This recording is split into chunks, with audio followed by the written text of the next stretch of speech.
Welcome to the Cornell Veterinary Podcast, where we deep dive into the discovery, care, and learning that happens at Cornell University's College of Veterinary Medicine. I'm your host, Dr. Michelle Moyle, visiting assistant clinical professor and March Madness fanatic. If you're not watching, you should be.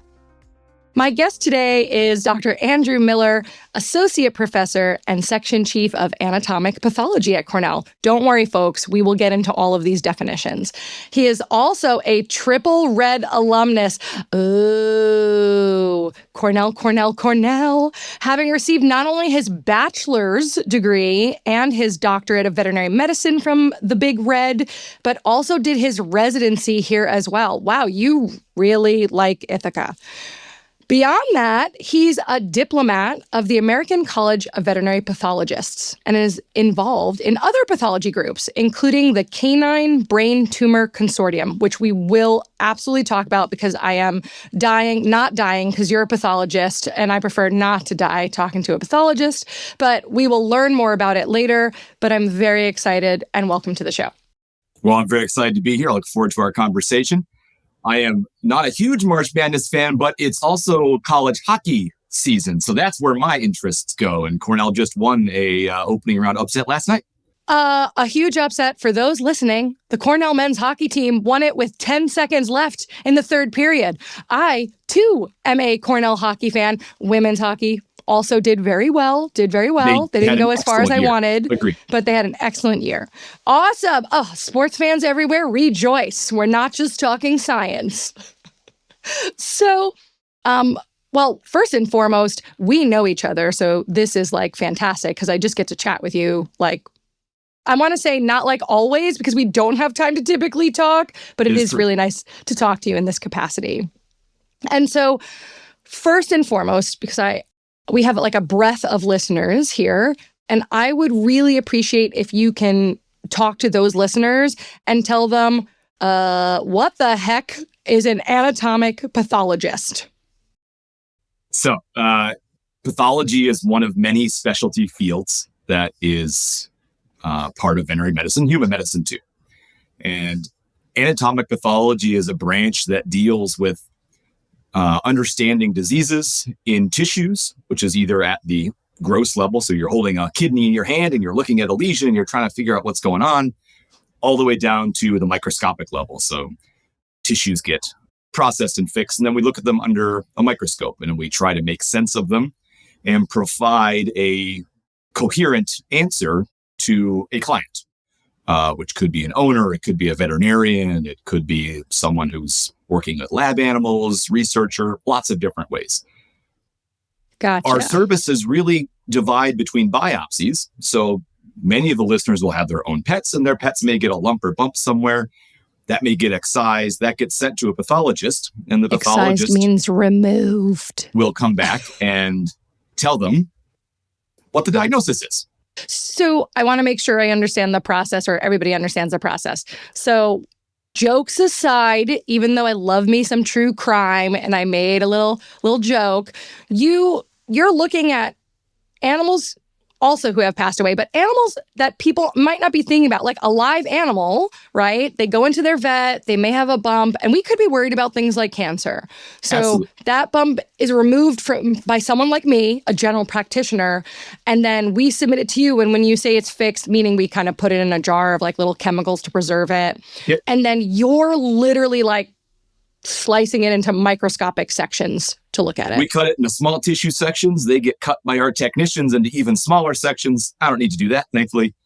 And then they get stained and we look at them under the microscope. We tell them what's going on. Now, for our dead animals, it's just an animal autopsy, right? Which we use the term necropsy, but it's interchangeable with autopsy. And these are really important because you could have a herd of cattle and a whole bunch start dying, and they're going to send them to a pathologist to hopefully give them an answer that allows them to prevent future deaths. We do a lot of forensic necropsies, right? So, you're a true crime fan, but, crime happens. And unfortunately, it sometimes involves animals. And it's our job to try to tease out what happened and provide an answer to the courts. Yeah, that's a really good point. And I think those of you who also love true crime, right? We're so used to watching these shows, but there are people hard at work behind the scenes for animal cruelty, both in, trying to capture people and hopefully get the animals before something like this happens, but you're actually doing something that can affect things legally. And then you're also working, so your work across the board is needed, right? Because we have huge systems or small farms, right, that really they don't want disease because it can decimate many cows. And then unfortunately, that can affect business and production, and that affects food systems, and that affects food supply. And then even on smaller scale, like maybe we have a patient who unfortunately passes away very young, and we want to know what happens. And you're a big part of that process for allaying a client's fear, because sometimes they think they did something, or maybe they want to alert the breeder. Maybe the breeder wants to know. Yeah. And owners often want peace of mind, right? I mean, you and I are pet owners. Many people are pet owners, and sometimes animals die, and sometimes it's unexpected. And you want an answer sometimes. And, we're not magicians. We're not going to give you an answer 100% of the time. Yeah. But, we do try to provide at least as much closure and clarity as possible. Yeah, that's really neat. And I'm going to ask in a little while, I'm going to kind of like hold some of these questions in, because now you've just allowed all these questions to pop up in my head. So actually, you answered what I was thinking about earlier. Like, why are they so important? You're clearly important in this process. Don't let it go to your head. Like, you're very important in veterinary medicine, she says with an eye roll. I'm just kidding, right? So this is clearly very important, right? It really has big ramifications. And by the way, for the family who's looking for an answer for their pet that passed away, also big ramifications. Like, allaying that anxiety and giving people peace is truly important. And so I guess my question is, what does a day look like for you? Like, what is is every day similar? Pathologists have lots of different roles throughout the world. And my role is academia. So my job is on a daily basis is probably different than someone who's a pathologist, say, in a large drug company. Oh, interesting. For me, my time is split between research, which we'll talk about later, service, which means being on clinical service, either the biopsy service or the necropsy service, and teaching. And, the pathologists here have extensive teaching roles throughout the preclinical and clinical curriculum. Knowing how to do a necropsy and perform it competently and collect the right tissues is a requirement for students to graduate. So our fourth-year clinical students are rotating through the rotation. And there's always, we talked about herd health issues, right? A herd health conversation can be had with a shelter vet, the same as it can be had with a bovine veterinarian who's got a 500-head dairy, right? The same principles are still in play. So we really try to make sure these students leave with a basic understanding of pathology and how to collect tissues and process them and send them to the right lab. There are lots of state diagnostic labs throughout the country, but not every state has a diagnostic lab. So some states, you'll go there and work, and you'll need to figure out what the closest lab is that you can use to send tissues to get answers. Right. And if you're worried about certain diseases, you may have to send it to a very different lab. Absolutely. Right. So this can get very, very specialized or, based on what's going on. And I want to highlight for those of you listening who think you're not going to be a pathologist. Maybe you want to be a general practitioner like myself, and you're like, you probably won't need that. Let me tell you something. Apologies to Dr. McDonough, who was one of my professors when I was at Cornell learning this as a fourth-year student, right? But I don't think I realized what role it would play for me as a general practitioner. So I actually started doing necropsies because we have a lot of people that had some financial limitations, and maybe we couldn't send the dog to someone like you. And so I started looking for irregularities. And then when I found something, I would send it to someone like you. So then the cost would be less. So I just want to emphasize that I think sometimes people think this won't affect their careers or that they may not enjoy it. But I used to invite the rest of the hospital, and we would review anatomy, and all with the owner's permission, always. Right. And we would learn these things, and then we would submit these samples to hopefully get them an answer. So I just want to encourage everyone, not just lovers of true crime, to understand that this is super important and might be something you end up doing. So it was actually a pleasant surprise on my part. Listen, a lot of our classmates are in practice, right? And we all know they're sending tissues because they're doing their own necropsies, and they Yes. need answers then from a board certified pathologist. And that's really, really important. And it's a part of vet med that I don't think is talked about as much as it probably should be. Nor do you have really the perspective that you need until you're probably out in practice. And then you realize how important it really is. Yes. And that is why you're here talking to me on the Cornell Veterinary podcast. See how that happens? So we know it's important. We know it has wide range effects. But what made you decide to go into pathology? Were you like, yes, I want to do this? Which, by the way, I do know students that as soon as they went to vet school, they knew they wanted to do pathology. Sure. I'm an upstate New York kid. I grew up in the Capital District, close to Massachusetts, in a very rural part of upstate New York. I think it was 7th grade. I wrote an essay for home ec that was about going to vet school because I loved animals, which, frankly, all of us have ever done at one point in our life. We've always written that essay that's like, I just want to cuddle with cats. So that means I should go to veterinary college because that must be what they do there. Right. We just pet puppies and kittens all day. Nothing. Yep. Lots of slobbery kisses. It's great. Yes. So the summer of '99, I was lucky enough to get I was home for school. I was between my sophomore and junior year of undergrad. And New York State has a long history in wildlife pathology. And the main unit at that time was based in Del Mar, New York, which is up near Albany.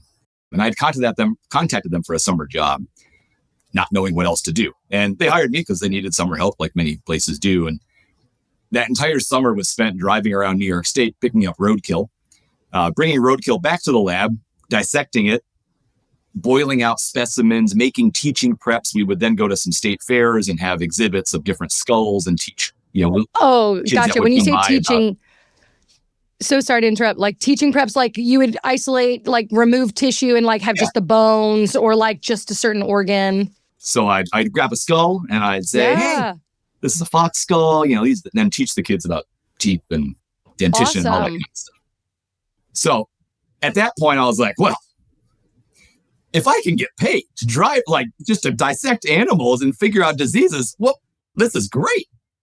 So I actually applied to veterinary college with the sole purpose of becoming a pathologist. I actually have never had a desire to do clinical medicine. Wow. So I was lucky enough to get into Cornell, did my 4 years there. I spent all 3 years pre-clinics working in the pathology department as a student technician. Many of the services here hire student workers routinely. So I got to do a lot of stuff there, kind of almost apprenticeship because I was just here working all the time. And then stayed for my residency. And I would not have done it any other way. You heard it here. Triple red. Yeah. So you feel like it worked out just really well for you. Like that journey was like worked out perfectly for you. Yeah. I think about this sometimes, what other route would I have gone? And the only other thing I was considering if I hadn't gotten into veterinary college was heading off to do a PhD, probably in endocrinology or reproductive endocrinology, because that was where I had some interest at the time. But luckily enough, I got in and was able to keep on doing what I wanted to do.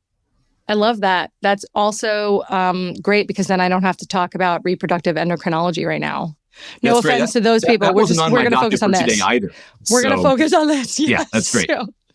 So, okay. Kind of back to your training because, we overlapped a little bit, which was a lot of fun. And so, how was your experience in vet school? Like anything that comes to mind that you were like, that was the day I was like, I'm going to be a veterinarian, or that day where you were like, this will never happen. I like to share both highs and lows with our audience because our audience knows that you experience both. This isn't all rainbows and flowers. It's true. It's not. Yeah. Thank you. The reality is I can't give you a lot of lows. If I had to go back and do it again, I would totally do it again. I loved veterinary college. It was like the best 4 years of my life. Yeah. Yeah. You studied a lot. You worked long hours. You were here at the veterinary college, at least at that time. I was usually here at night until about 9 or 10. Yep. Studying with friends in various tutor rooms and lecture rooms. But the weekends we had fun, right? We did a lot of intramural sports. There was a lot of other stuff to do. And you got to learn from many people who wrote the textbooks, right? So, you go to anatomy and the people teaching you are the people who wrote the textbooks that you are following along with. That was pretty daunting at the time. I remember thinking, wow, that's incredible. Yeah, 100%. how do you say no to that, right? And Yeah. I think when you and I were in veterinary college, the student class size was somewhere around 80 to 90, somewhere around there. Yeah, I had 81. Mm-hmm. And it was a very tight knit community. We worked very close together. We were supporting each other. And, that's what you remember most, I think. And honestly, any little minor blip in the radar, you're going to forget at some point anyway. So it's best to remember the good things and not let the bad things kind of drag you down. Yeah, I really, really agree with that. I think I was pretty fortunate to be in a class size like that. I do agree we were very close. Some of my best friends to this day are my classmates from vet school, which I really loved. And, the day maybe we didn't do as well on a test that we wanted to do well on, maybe that was a low at the time, but no one cares now. It doesn't matter what you got on that test. And I love that. I still remember one of the worst tests I had in veterinary college was a Block 7 exam where we had to do like TPRs and all that stuff. Because no offense, but that's not what a pathologist cares about. Right. And I still remember to this day being like, I didn't do very well on that. Well, it's a good thing I'm going to be a pathologist. Translation, that's when we do basic physical exams on animals, and he's talking about taking the temperature and getting the pulse and the breathing rate.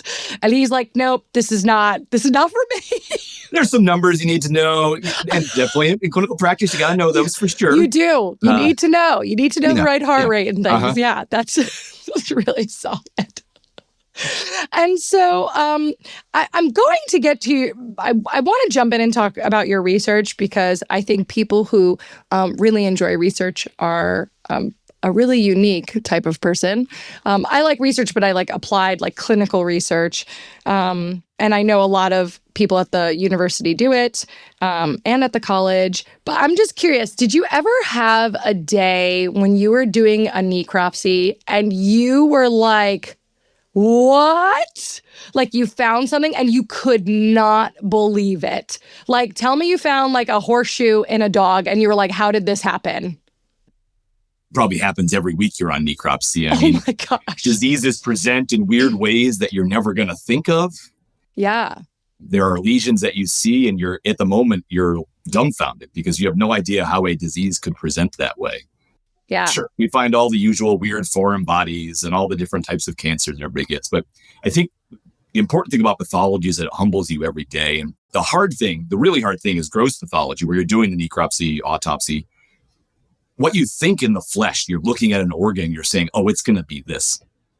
A lot of times you get to the microscope and you're kind of like, yeah, I was totally wrong. So it humbles you a lot. It mimics diseases that mimic each other. Lots of cancers can look similar to one another.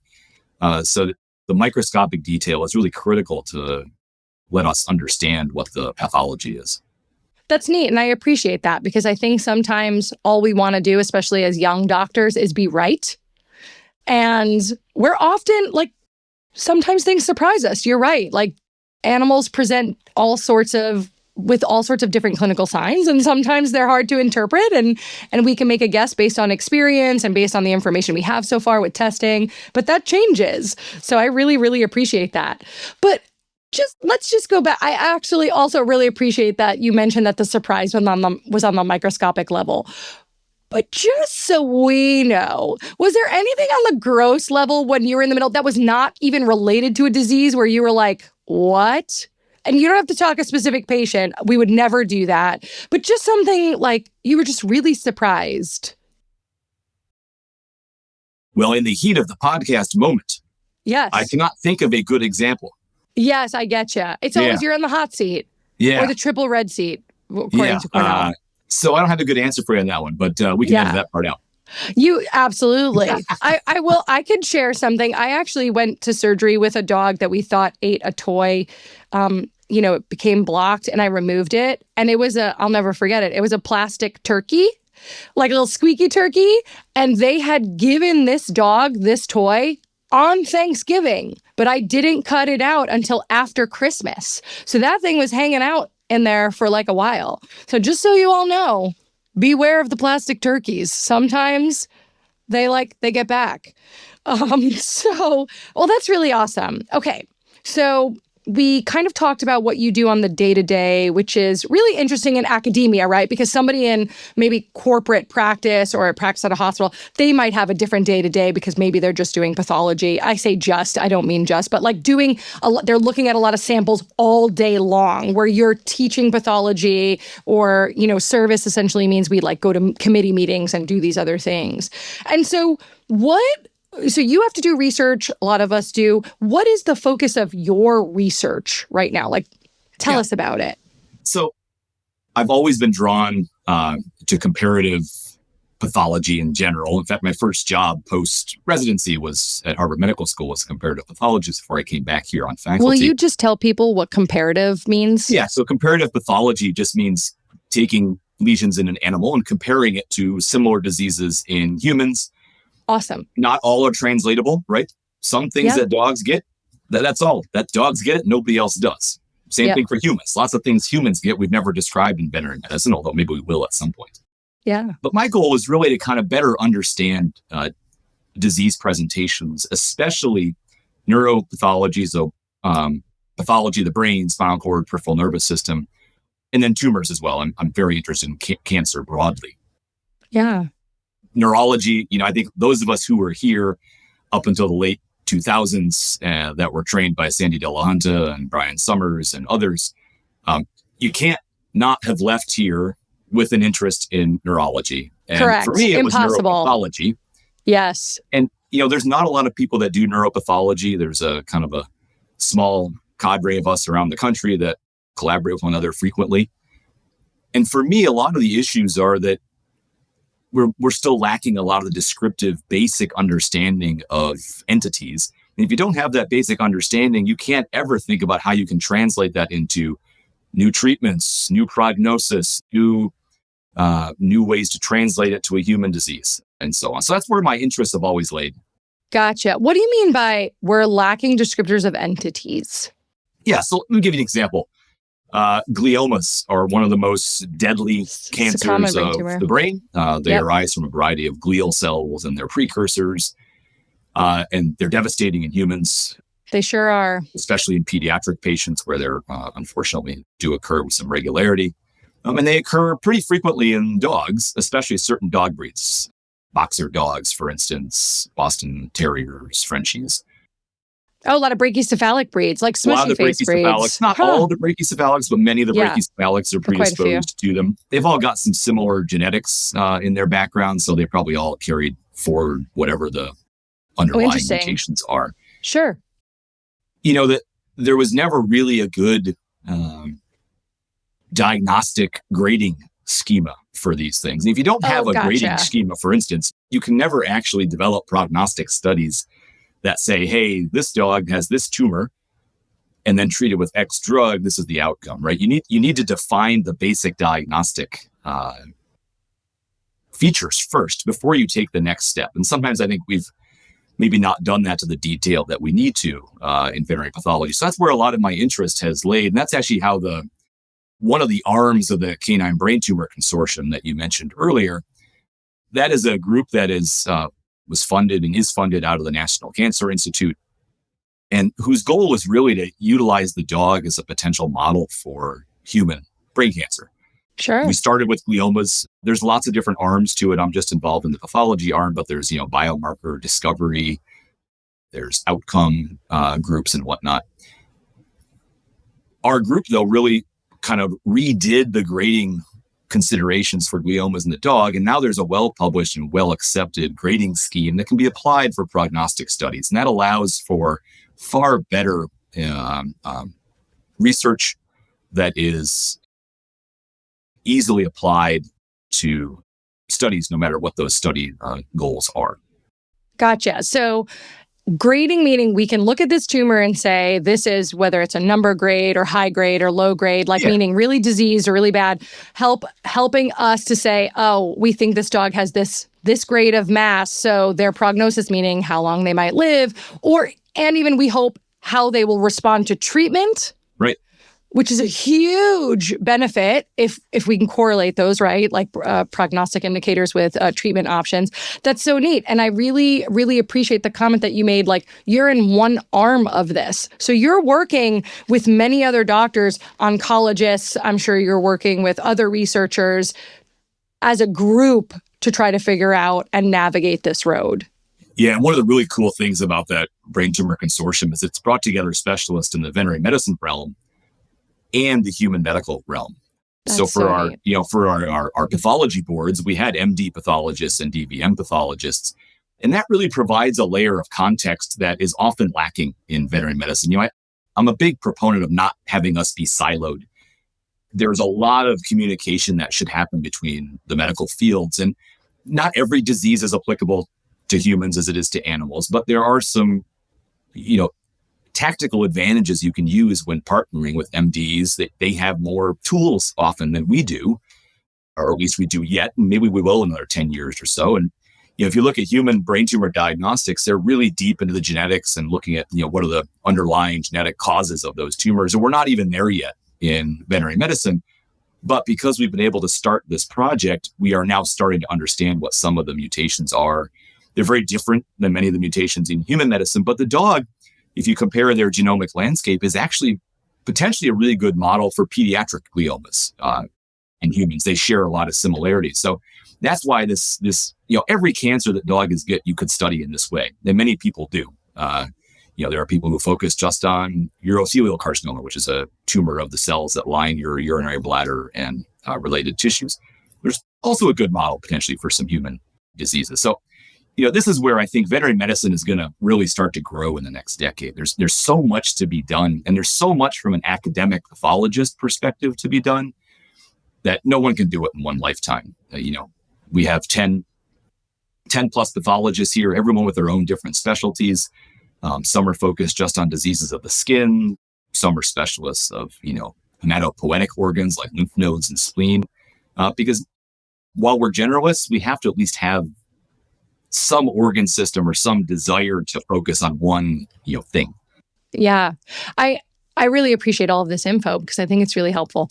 And I think what sometimes people also forget when we go into veterinary medicine is the perspective of One Health, right? Like we can actually really help human medicine, right? Like maybe what you are doing as a veterinary pathologist is helping a pediatric patient who unfortunately might be diagnosed with a glioma, and vice versa. Maybe we take some of the technology, the tools they have, the approaches to help animals on our side. And I love that. And when we take our oath, right, we do take an oath when we become doctors. And part of that pledge is to help humankind, right? Like we're helping animals, and that's really important. So this is a great example of that. Yeah, absolutely. That's awesome.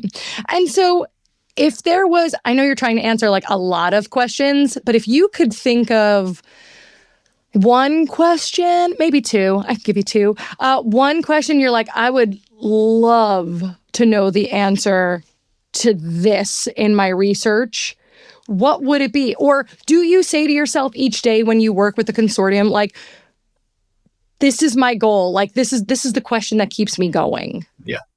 Well, I'm going to delve into a different tumor now. So there's a really common tumor of dogs that they get in their skin, subcutaneous tissue, called a soft tissue sarcoma. Oh, yes. Which is a really kind of cruddy name anyway, because it doesn't tell you anything about the tumor.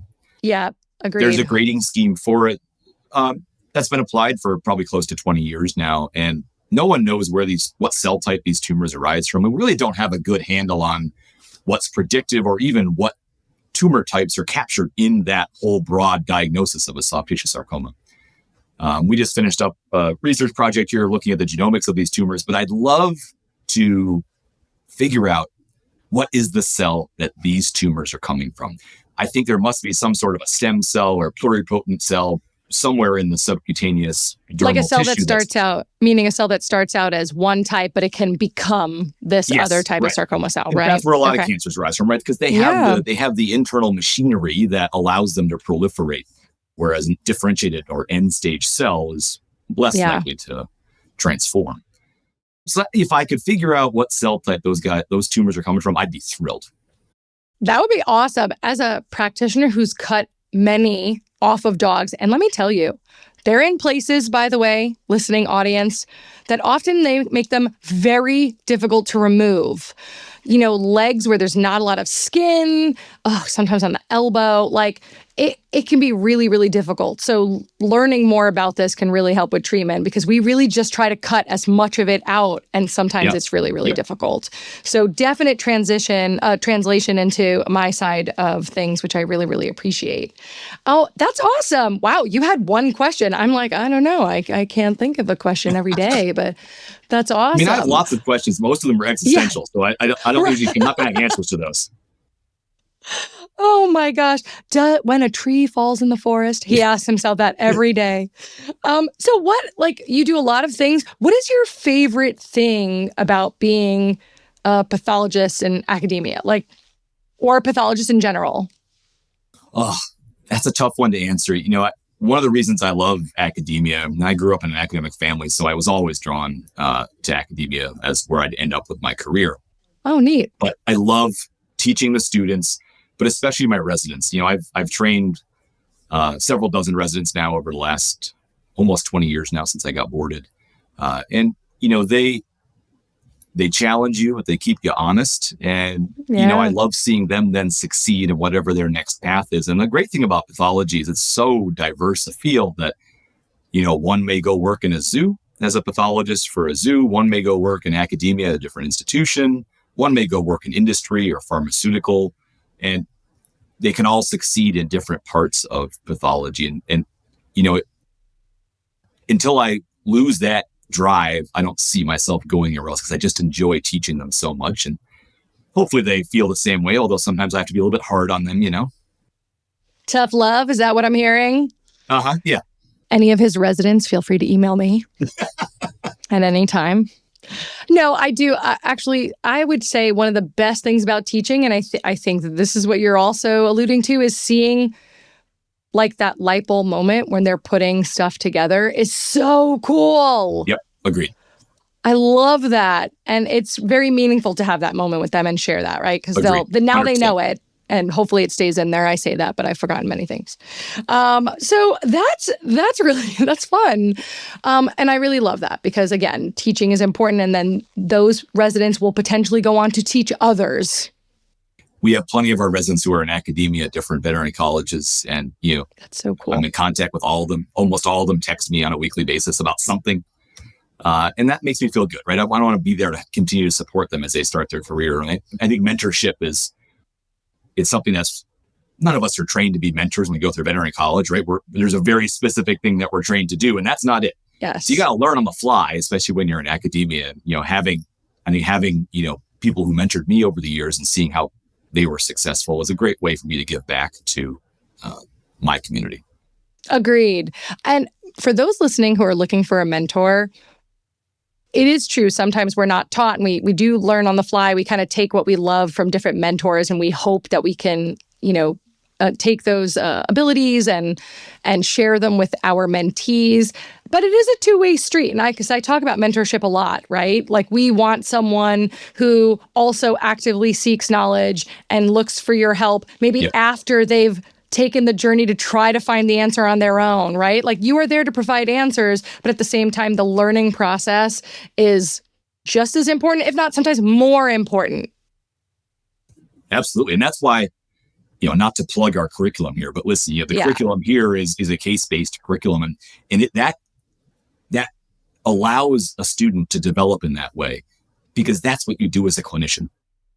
It's what you do as a veterinary scientist. If you're in industry or in government, right? You're all still thinking that way. And, you know, I've always, you know, that's why I was drawn to this, to come here anyway. Of course, I was also a New York State resident. So in-state tuition was always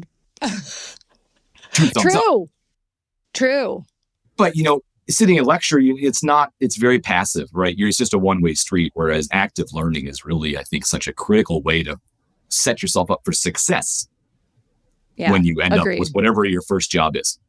Agreed. For those of you who have not looked into veterinary programs, there are a lot of programs that have lectures, much like in college and undergraduate studies where you're sitting in lecture and you're learning a whole lot of good things still. But a case-based learning program or a problem-based learning program essentially allows us to get into small groups and kind of navigate an actual medical case, a veterinary medical case. And that is how we identify themes and learning issues. And then it allows us to go and use our abilities, how we like to learn and how we like to look things up and study. We kind of go off on our own and utilize our best skills and then come back together as a group and discuss the answers, which I love because sometimes I'm like, I read this. And then someone's like, oh, and then there was this. And I'm like, where was that? And they're like, in the paragraph next to the one you read. And I just completely ignored it. So there's that. And that's what makes, grand rounds, for instance. It's what makes them so much fun, right? You've got specialists from different parts and, you can't do this all in a vacuum. So when you have 6 different specialty groups in one room together, all sharing their stuff and producing this large, coherent story, it's a very successful way to be a veterinarian. Yes, no silos anywhere. Collaboration is where it's at. Well, except I'm telling on farms. You, kids, you need to have silos on farms. Yeah, it's really valid. So do you have a moment? I love this. This question was given to me, and I'm going to use this because I think this is a great question. It is, you're at a cocktail party, right? But let's say you're not even drinking. You're just at a party, right? You're talking, you're having some snacks, and people decide to share work stories. And there's one story you go to as you sip your non-alcoholic beverage, right? Or in my case, stuff a donut in my mouth. What story are you sharing with people about being a veterinarian? Well, I have learned that most people, 99.9% of the population, get really grossed out whenever I share anything to do with pathology. Yes. So I feel you. Yeah. So I generally avoid that conversation a lot. Students like to ask me what's the coolest animal I've necropsied, and I like that. That's a reasonable question. I'll give it to them. Okay. Although I usually find interest in most everything except for the really rotten animals because that's just kind of not great. that's tough. There was a number of years ago where I was necropsying a giraffe at a unnamed New England zoo, and it was behind this giant blue tarp, and it was a school day, and there were school children walking past this tarp, and I could hear them all laughing and giggling, and I'm like, if they only knew. Oh, no. What was happening behind this tarp? It's so tough, right? Because things happen, and that's why you're there. Yeah. Oh, my gosh. Yeah, I don't know if you would share that at a party. That's true. How about vet school? Do you have any fond vet school memories that come to mind? That are shareable on the podcast. Boy, that's a tough one. One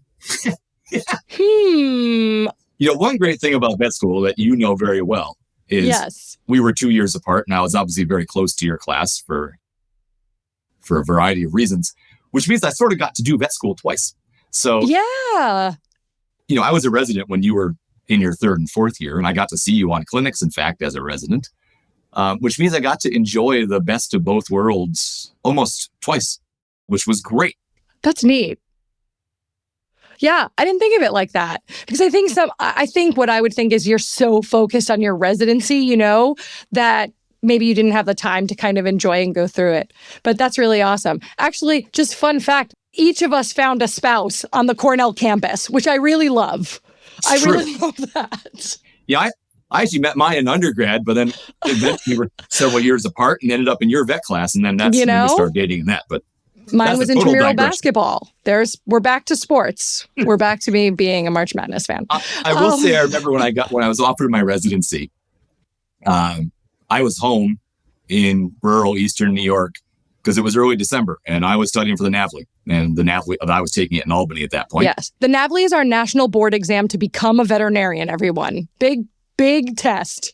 And this would have been December of 2000. No internet in my house. Most people didn't have internet then. Yep. Same. And just a landline, which for those that don't know is a phone that gets stuck into the wall and you pick it up and you answer it. Yeah. And at that time, Cornell offered residencies. You had to provide an answer in 24 hours. So no one could find me because I was sequestering myself to do the studying for the board exam. Yeah. And they eventually found Allison, who was in your class, and then she knew where I was. So then she called me and said, hey, you got to call Cornell back because they need to offer you a residency. So I could have lost out on my residency if I never called back, I suppose. Right. By the way, we also studied for that test with books. That's books, correct. Heavy books. There was no like vet prep or like all these other courses. That was the time. Trusted the process. You just assumed you got what you needed in vet school. You supplemented it with some books and you moved some up. review books. I remember a large animal review book and a small animal review book.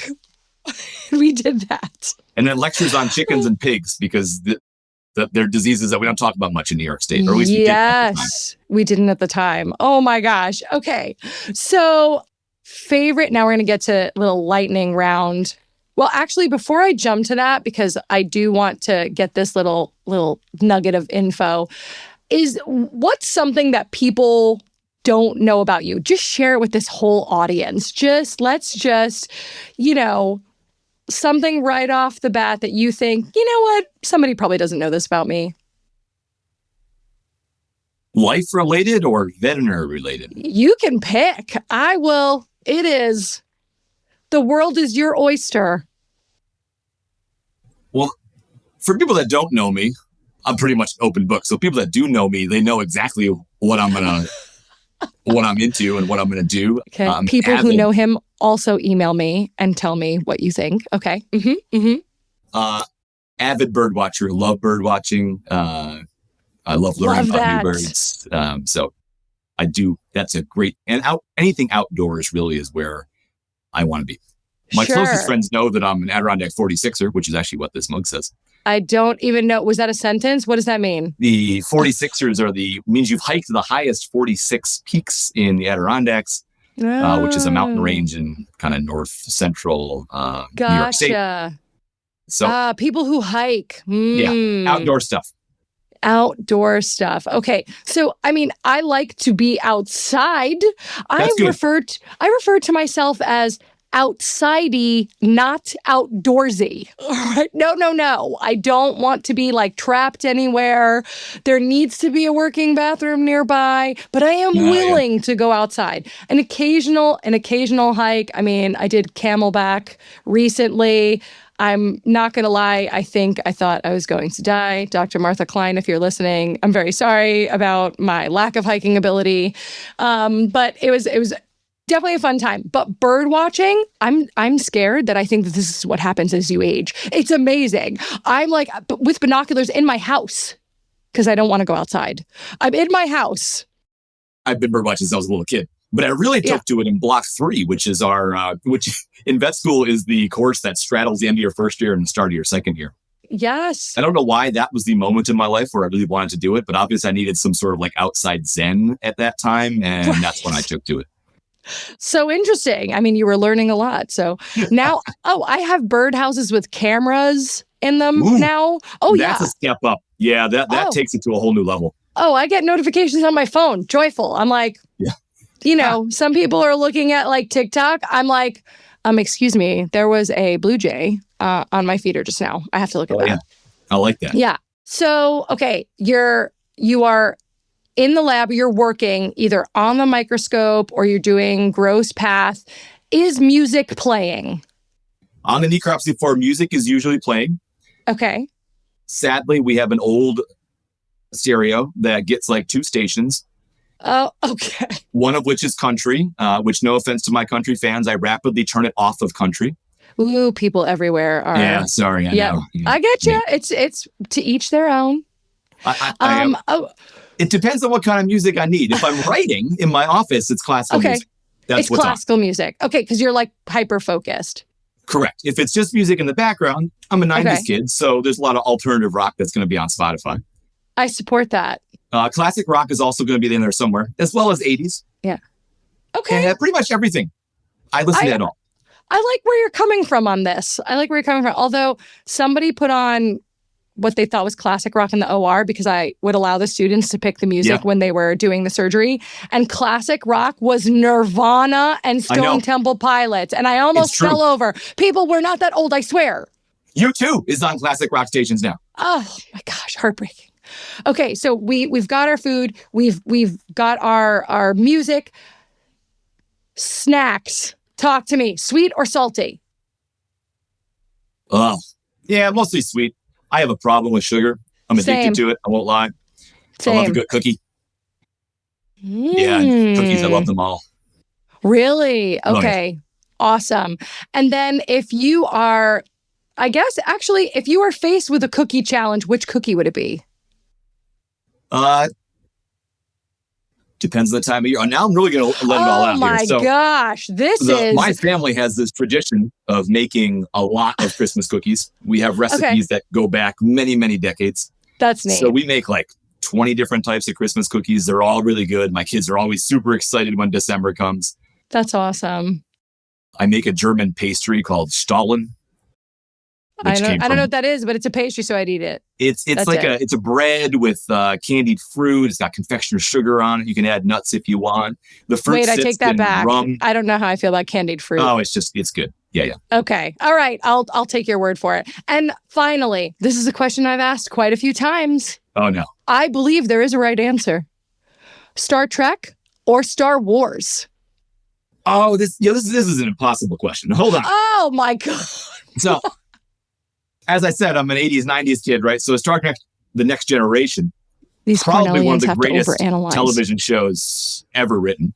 Okay, but The Next Generation, that's true. It was a good show. And I'll say that Deep Space Nine and Voyager are equally good, but they provide a different part of the Star Trek world. One's a little more war-y. The Deep Space Nine got a lot of war going on. Sure. Voyager's just trying to get home.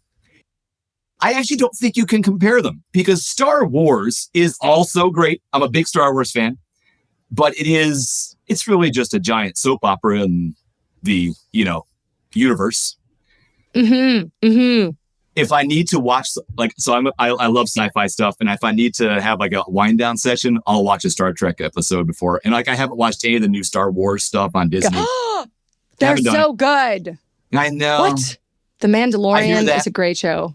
But I love Star Trek. Kenobi, you love Star Trek. Yeah, that's your answer. But really the answer is Star Wars. Okay. Thank you, Dr. Miller, for being on the show. The whole lightsaber, it's just, it's fine, I guess. I'm more of a phaser guy, I guess, than a lightsaber. You're a phaser guy. They have, similar. You know what? I'm not getting too deep into this. Well, before we nerd out, everyone, you could turn this episode off. All right. No, I really thank you so much for spending time with me. I know I took you down a rabbit hole with some of those last questions, but I just think it's really nice to get to know people and share that with everyone listening because yes, you're a pathologist, but you're also a human being. And that's really important for me to let people know. Like we're all just people just trying to do our best. Absolutely. Thank you so much for being here on the podcast with me. And everyone, have a listen. Look more into pathology if you like, or maybe you've made a decision now that you just really want to be a general practitioner like Dr. Moyle. Or strike while the kettle is hot and become a pathologist now. Or you know Decide that's where you want to go. A very valid point. Thank you so much, everyone, for listening. Thank you again, Dr. Miller. Listen and subscribe. Give us a like on your favorite platform, and we will talk to you soon. Thank you.